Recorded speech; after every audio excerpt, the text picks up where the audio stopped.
Welcome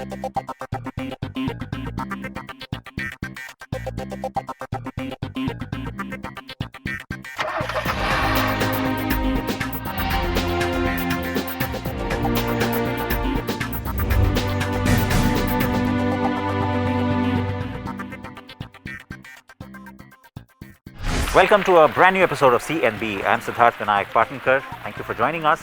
Lots to take you through, so I'm going to jump straight into it, and we will begin with the Volvo S60.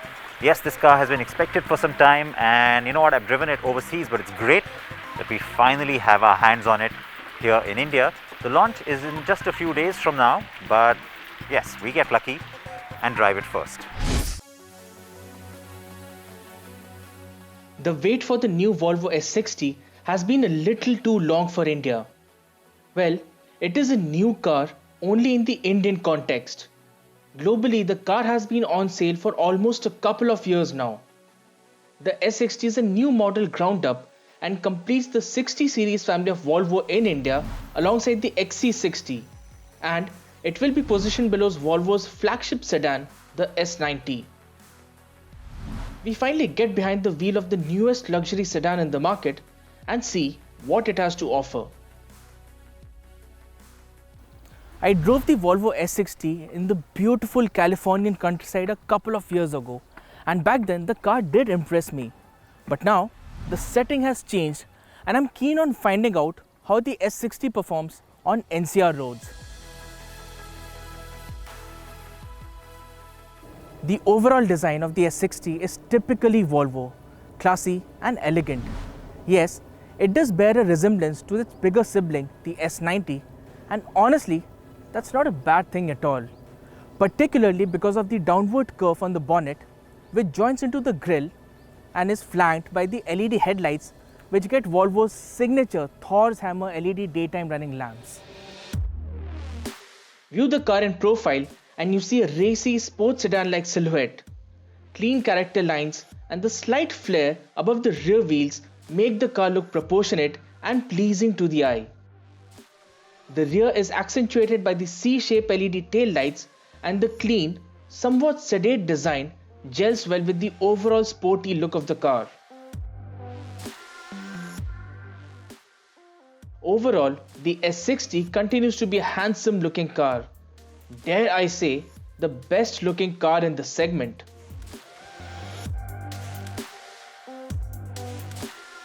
Get inside the cabin and you see that the elegant affair continues. The beige interior of the S60 is nicely done, makes use of premium materials, and the fit and finish is top notch as well. The two things which stand out are the 9-inch Sensus touchscreen, which houses all the controls of features inside the cabin, and the knurled finish on the start-stop button, adding to that premium feel. The S60 is likely to come in a single T4 inscription trim, which will be fully loaded in terms of features. The cabin of the Volvo S60 sure makes you feel special. It is beautiful, and Volvo sticks to the minimalist theme rather elegantly. Now, I'm not going to drone on about the features and the technology of the car, and that's because my colleague Sahil has done a separate video on it, and you should definitely check that out on our YouTube channel. The Volvo S60 is built on the company's scalable product architecture platform, and needless to say, it already has a 5-star safety rating in global NCAP crash tests. Safety has always been of paramount importance in Volvo's scheme of things, and the S60 is no different. The car gets 7 airbags along with a host of safety systems which include city safety assist, lane keeping assist, and so on.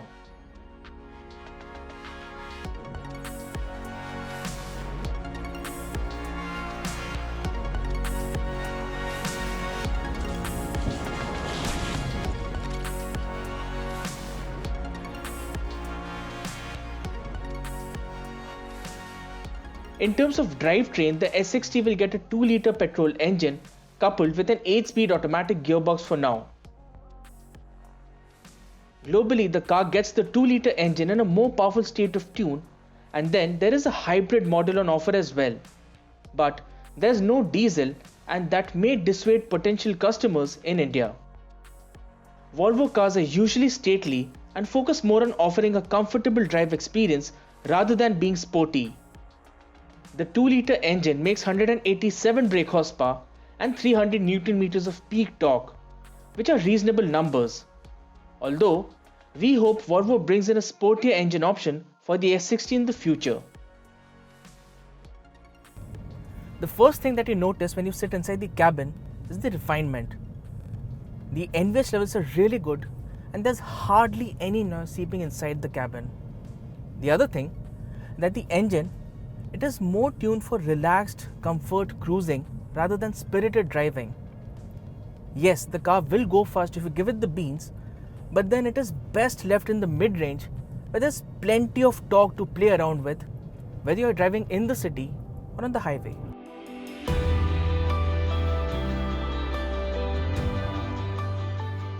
There are 3 drive modes on offer, which are Comfort, Eco and Dynamic. In the Dynamic mode, the steering firms up and makes for tauter handling. The engine and throttle become more responsive as well. The other 2 modes are more or less similar in terms of driving dynamics. Now the S60 isn't the sharpest handling car in its segment. The feedback from the steering is a little lazy, and as you throw the car into a corner, the 1.5 ton plus weight is apparent. The ride quality is a little firm, but yes, as you increase the speed, the bumps are soaked up better. In terms of driving dynamics, the S60 is more comfort oriented rather than enthusiast oriented. The brakes on the S60 do a good job of scrubbing off speed. The bite and progression on the brakes is spot on. Now, Volvo is going to operate in a segment which already has the BMW 3 Series, Mercedes-Benz C-Class, and Audi will soon launch the new A4 in India next year, which is going to increase the competition as well. We estimate that the pricing of the Volvo S60 will be kept between 40 to 45 lakh rupees, considering there is likely to be just one variant on sale. Like all other Volvos, the S60 epitomizes safety and elegance. It is a handsome looking car and is decently spec'd in terms of features too. The S60 offers good performance. Volvo will launch the S60 in March 2021 and bookings for the car will begin in Jan 2021. Now, if Volvo is able to price the S60 aggressively, this car has the potential to shake things up in its segment.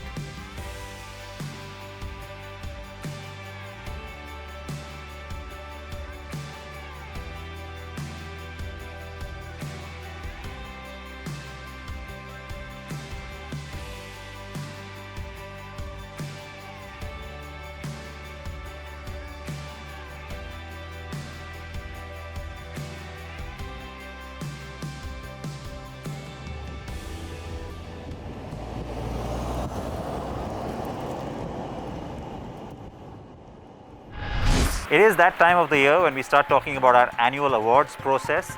Yes, everything is a little bit delayed this year because of COVID. It's the same with our awards.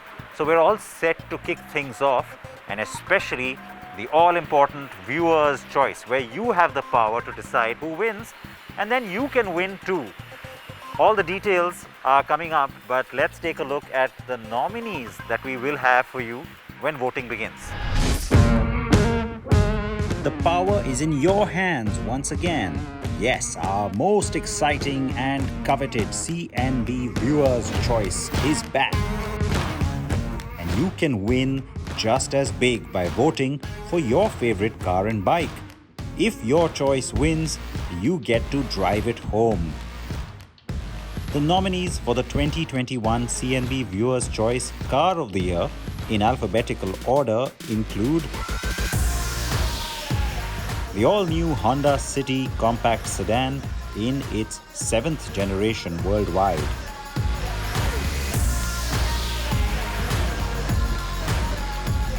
Also very popular is the premium hatchback from Hyundai. This is the 3rd generation i20. The car that's created a storm, the second generation Mahindra Thar off-roader.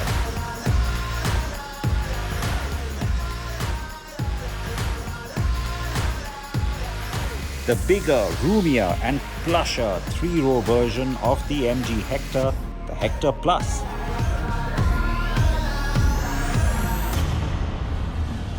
The hottest segment next with subcompact SUVs, and it's the latest one in Nissan Magnite.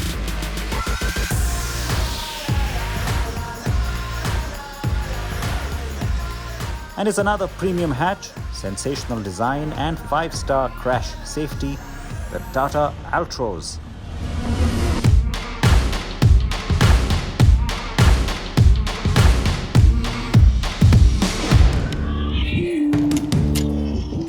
And now the nominees in the running for the 2021 CNB Viewers' Choice Scooter of the Year. And EVs are reigning supreme here. Electrifying and sexy to boot, the exciting new Ather 450X leads the charge.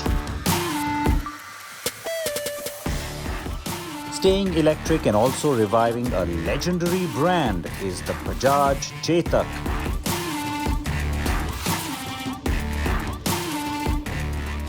The revamped and reinvigorated new 125cc Hero Destiny is our third nominee.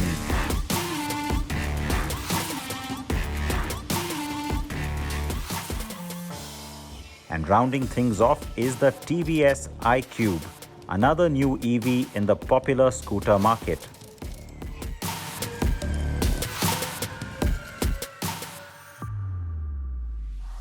And finally, on products, we also want you to choose your favorite bike in the 2021 CNB Viewers' Choice Motorcycle of the Year. Our first nominee is the very capable new Hero Extreme 160R.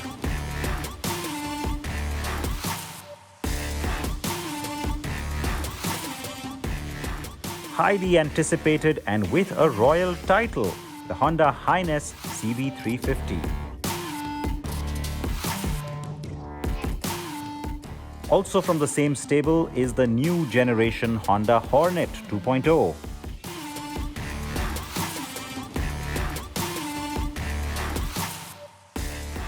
And it's also a new gen on this one, the KTM 390 Adventure.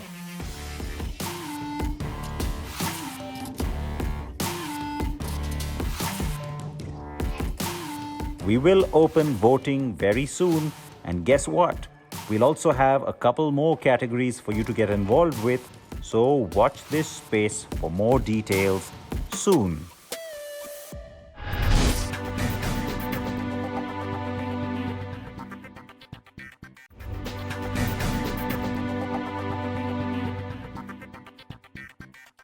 Welcome back. Now let's talk about the Honda Hornet. This is the 2.0 bike, which means it's the new one. And yes, it's been in the market now for some time, but we've been itching to get our hands on it, and Honda has finally been kind enough to give us the test bike so we can get you the complete review.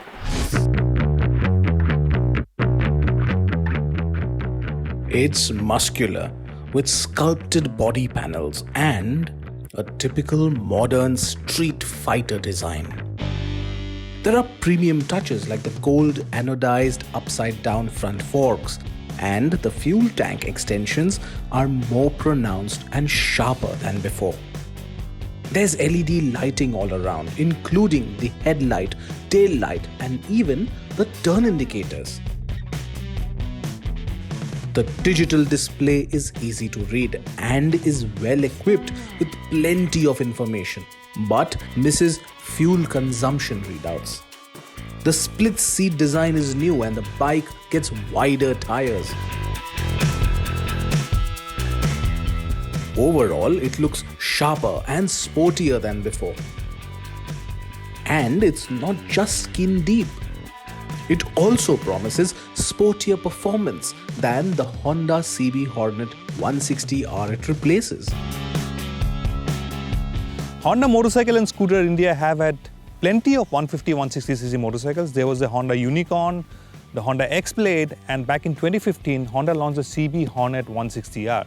Now in 2020, we have the Hornet 2.0. It's got a brand new 184cc engine, new chassis, styling's been updated, new features, and Honda says this one, although it's a 184cc motorcycle, it'll take the fight to the 200cc segment.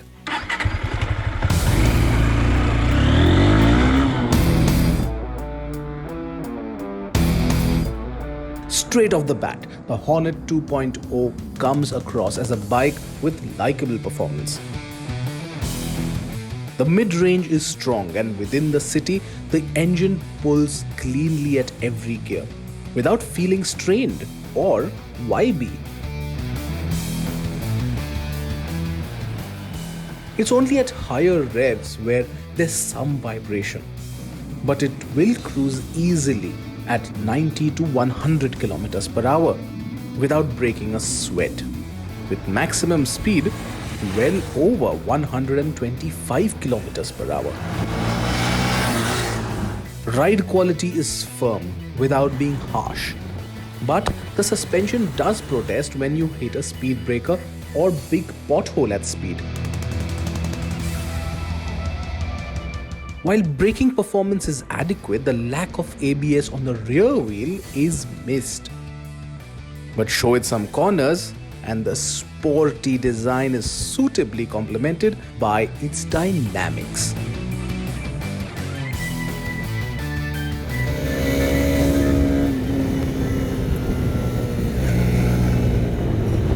That's what's absolutely likable about the Hornet 2.0. It handles like a dream. On a twisted road like this, it's light on its feet and it stays absolutely planted. The engine, the torque is situated in the mid-range, so in the city, you don't have to change gears too often. But what I absolutely love is the way it handles. Lovely bike.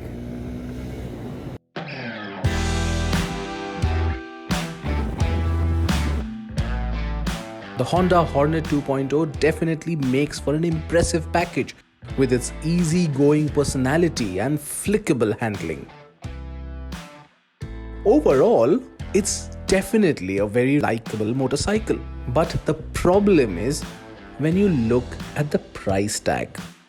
At 1,27,000 rupees, it's placed in the territory of established 200cc motorcycles like the TVS Apache RTR 204V and the Bajaj Pulsar NS 200.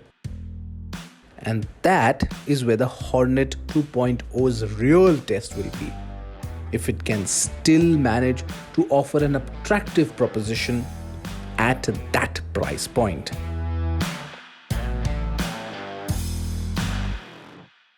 So that's it on CNB this week. Please react to the show. You know how to do that. And remember, viewer's choice. All of that is coming up. You'll have details from me next week. So until then, please wear your seatbelts. Please wear your helmets and join us then.